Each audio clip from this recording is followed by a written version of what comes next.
De-risking and the economy was addressed today during a power breakfast spearheaded by the Bahamas Chamber of Commerce and Employers Confederation at the British Colonial Hilton Hotel. Well, Carla Palmer reports tonight that the topic shed light on an ongoing concern. Central Bank Governor Mr. John Roll was the guest speaker of the Bahamas Chamber of Commerce and Employees Confederation's Power Breakfast. He says the issue of de-risking, which involves the impediment of making payments to and through a bank by some entities, including numbers houses, is likely to continue because banking institutions are simply unable to verify its first banking requirement of knowing their customer. Yes, you do have a right to confidentiality in the ordinary sense. And the banks are required to respect that confidentiality, but they have a right to know, where you got that money from. Who is it that you were dealing with to get that money from, And they may even ask, say, well, what kind of business is he or she in? Where are they getting the money from? Because I don't want you to be putting no money through this account. First you used to say, know your customer. Now they say, know your customer.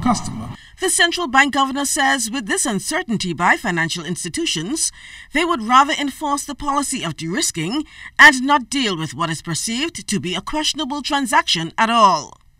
Banks are going to be exposed to such severe penalties, then in some cases they will not want to handle the risk, irrespective of how much you're willing to pay them to provide the service.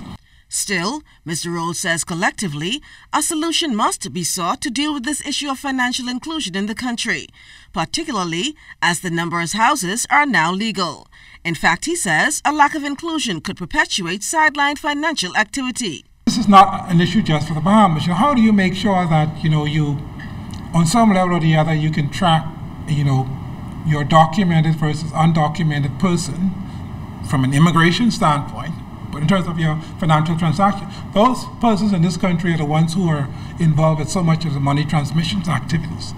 If they're not included and the monies cannot be transferred out through the legitimate channel, then it means that people are walking through your airports and other facilities with cases of cash because the only way they can get it from one place to the next is carrying it physically, The central bank governor says while some surveys have been conducted in relation to numbers houses and their impact on the community, he says more surveys and real data are needed before final determination is made.